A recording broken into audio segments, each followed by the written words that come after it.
What is going on, everyone, and welcome back to more Black Desert. So today I have a very special video, and I think it might be a little bit unique, and I wanted to talk about 10 unique habits that I picked up while playing BDO. Now, this one is a special one because, as you guys know, BDO is not a traditional MMO. It's a sandbox, whereas you kind of do things differently. Everything, like the whole gameplay system, is different. So 10 good habits you should get yourself into, and 10 habits I've picked up. Number one is don't compare yourself to other players. And when I first started this game, I started with a friend, right? And that friend no longer plays this game, but we always started to compare our gear to each other and see who could get the best stuff first. And usually with traditional MMOs, that's okay. Like, everyone wants to have best in slot gear. Being competitive, definitely cool.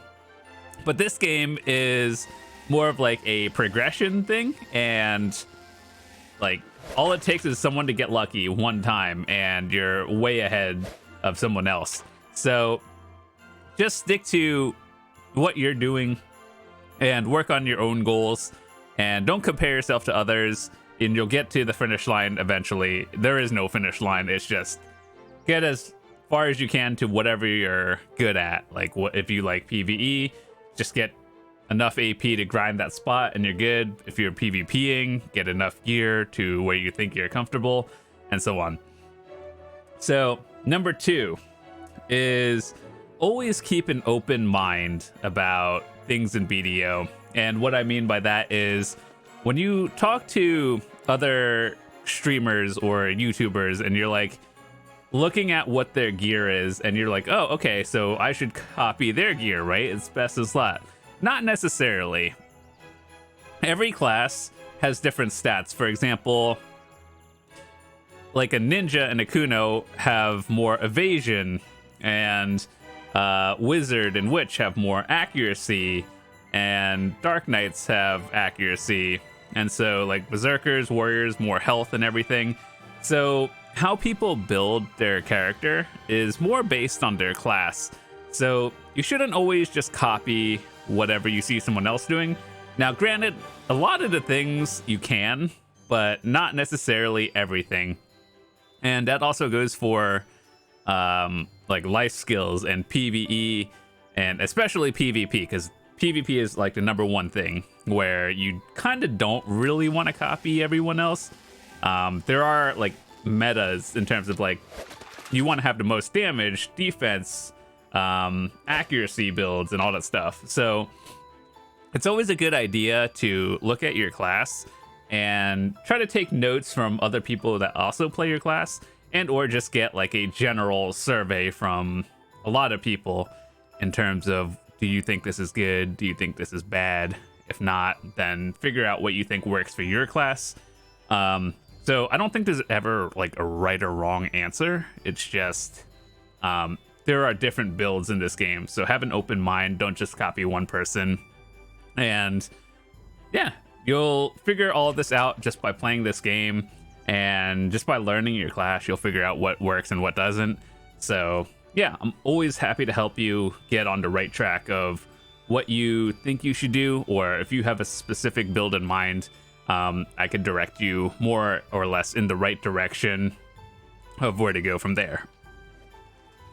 So number three, we have never wait till the last minute to do all the events. Now, ever since I started this game, as you guys know, there's always some sort of event running at any given time, right? Usually those events have like stuff to do daily, or some things you should, you do one a day, and then at the end you get like the highest reward you can, and you get like a big reward. Or you could get the mid-tier ones, like 10 coins, you get 1 coin a day. For 10 coins you get this, 5, and so on. So generally, as we all know in MMO worlds called dailies, yeah, you just kind of want to go on, try to do them. Don't wait till the last moment. So it might just help you overall get everything sorted, and generally the best rewards are for the people who play a majority of the days. So yeah, don't wait till the last minute to do everything, figure things out. And if you don't like the event, obviously just don't do it. But I've seen people wait till like the past or last 5 days or whatever, and then they're like, oh dang, I missed the best reward by like a day. I'm like, yeah, that's what happens. But usually they give a lot of time, so don't worry. Like, if you can't play every day, that's fine. They give a few days of buffer room, so I think you'll be good for the most part. Number 4, we have picking classes that you enjoy playing.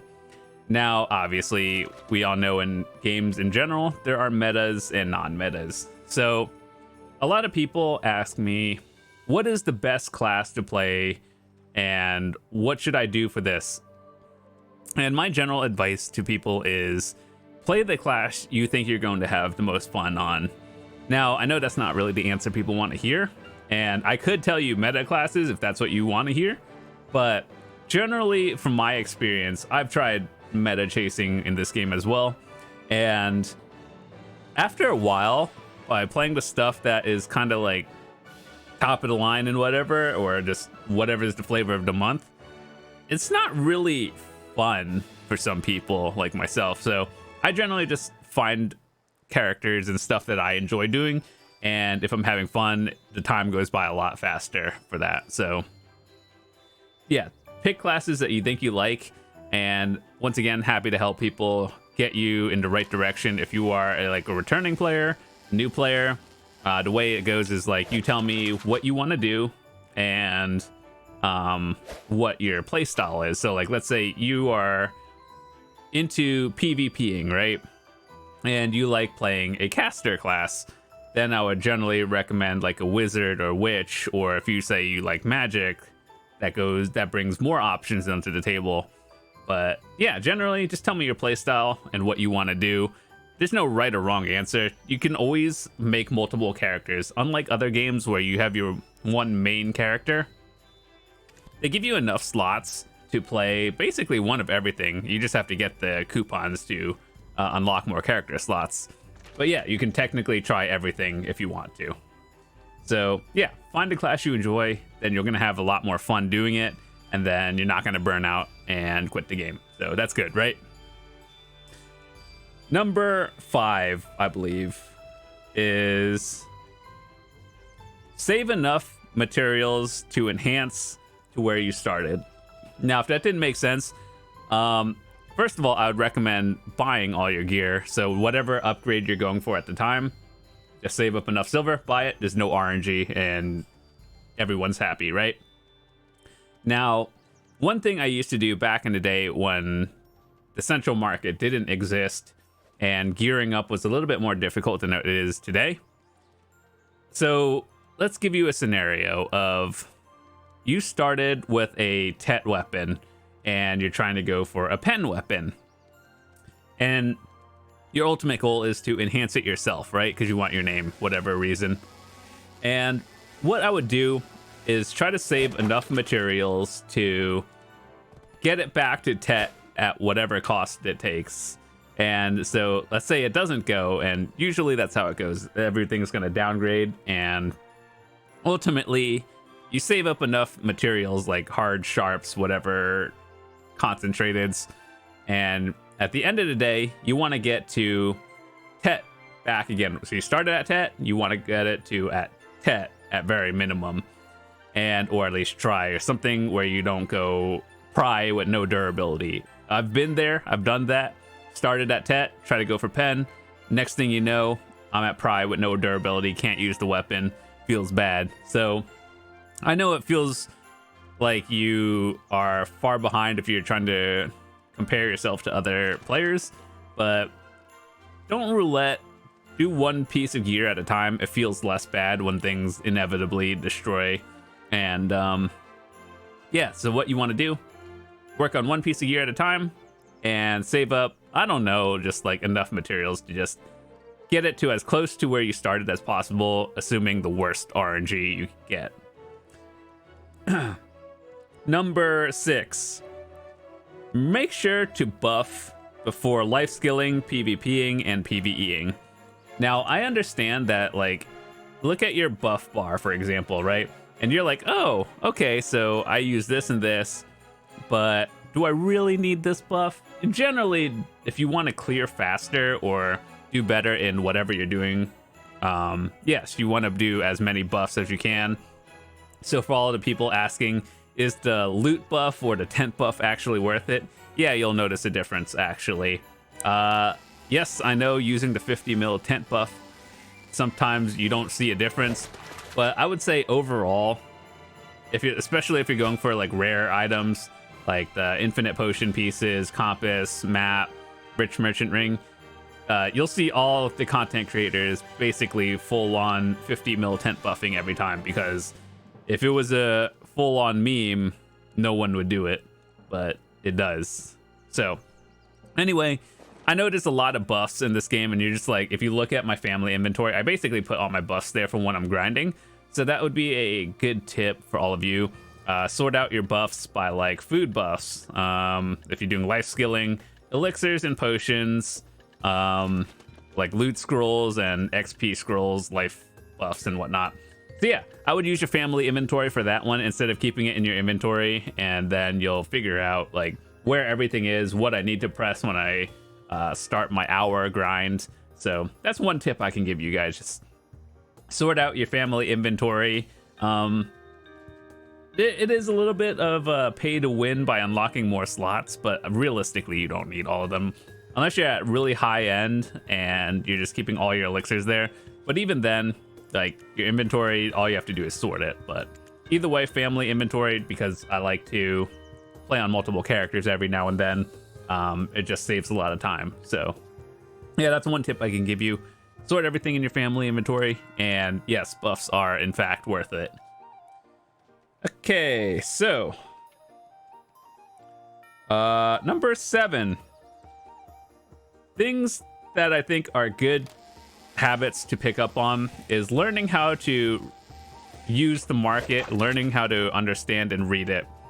So the central market, as you guys know, is the central hub where you could buy, sell gear, basically standard for any video game, right?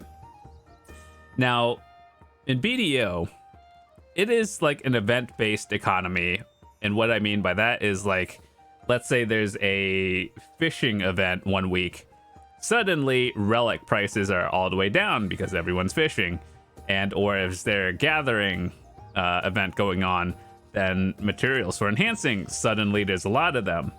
So learning how to understand the market and just like seeing what items are available in abundance or not, or what is always sold out. You always want to look at the prices and figure out when is the good time to buy something, sell something, and so on. So yeah, learn to read the market, and you might actually save billions of silver when you eventually buy your gear, because at some point things do get kind of wild and expensive. So patience is always important in this game, because let's say, for example, you want a Tet Black Star. There might be one listed at minimum price today, but then on another day, it might be hard maxed. So patience and being able to list things or sit on an order at like mid to medium or minimum to medium price. If you have the patience, you will save money in the long term. And trust me when I say, if I could have taken that advice 6 years ago, I would be like full pen and everything. So yeah, there's a lot of things that people do that are kind of questionable, but you know, generally patience is very important in this game. So yeah. Next habit that I learned is practice makes perfect versus watching other content creators do something.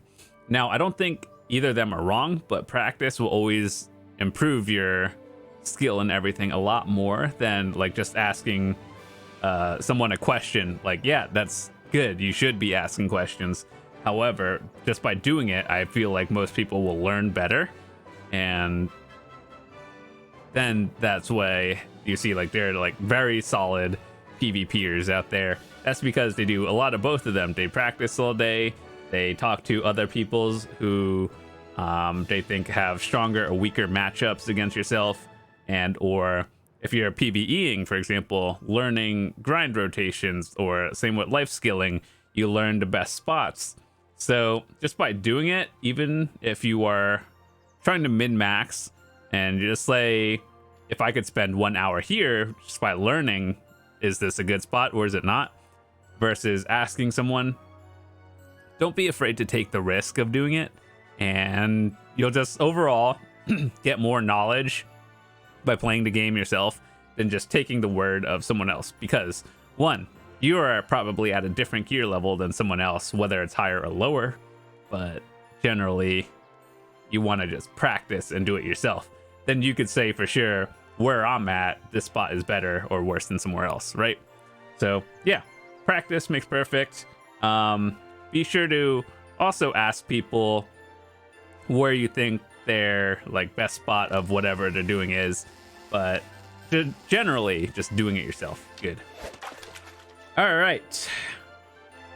Next one is probably one of the bigger ones. And as you guys know, BDO is full of dailies, weeklies, and just stuff you do normally. The best habit I can say is set a schedule for yourself. And that'll allow you to just do whatever, but do it in a certain amount of time. That way, if you have a schedule, generally you don't get burnt out as much, and you're just like, you're less confused running around. And so, like, when you have a schedule, you can just do it like you would normally in real work or something, just life in general. So, set a schedule. You get things done faster, and you feel like you're more organized, and that's how things progress a lot faster. And instead of just being like doing whatever and then you'll forget something, generally all the top end players, they do their set rotations and stuff daily, and so you'll figure out like, hey, you see a streamer grinding at this time and then life skilling at that time. It's because they have a schedule going on. And I think our last tip for today is setting realistic goals that you can accomplish. And by that, I mean, let's say your goal is full pen armor or full pen weapons, whatever.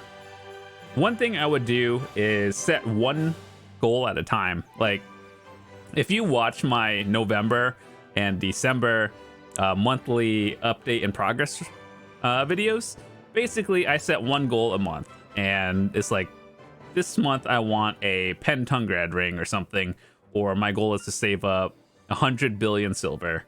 So one of those things is more accomplishable than being like, okay, so I want a full pen set and a 2 potions, infinite potions in 1 month.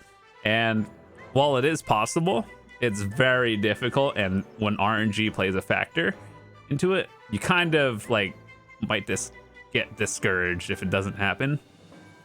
So what you're going to want to do is set realistic goals, and like one at a time. So for me, for example, my goal right now is to get a second Pentungrad ring, and we're getting there, but slowly but surely our other goal is to get an Elton piece from Histria, which we've been working on that for quite a while, and one day it'll happen. So realistic goal is get another Pentungrad ring, and if we get a Histria thing on the side, that's always a bonus. But yeah, those are my 10 good habits to figure out, and learning good habits in this game will help you improve and not burn out over time. So yeah, hopefully you enjoyed this. If you did, drop a quick like and hit that subscribe button. I will see you guys tomorrow.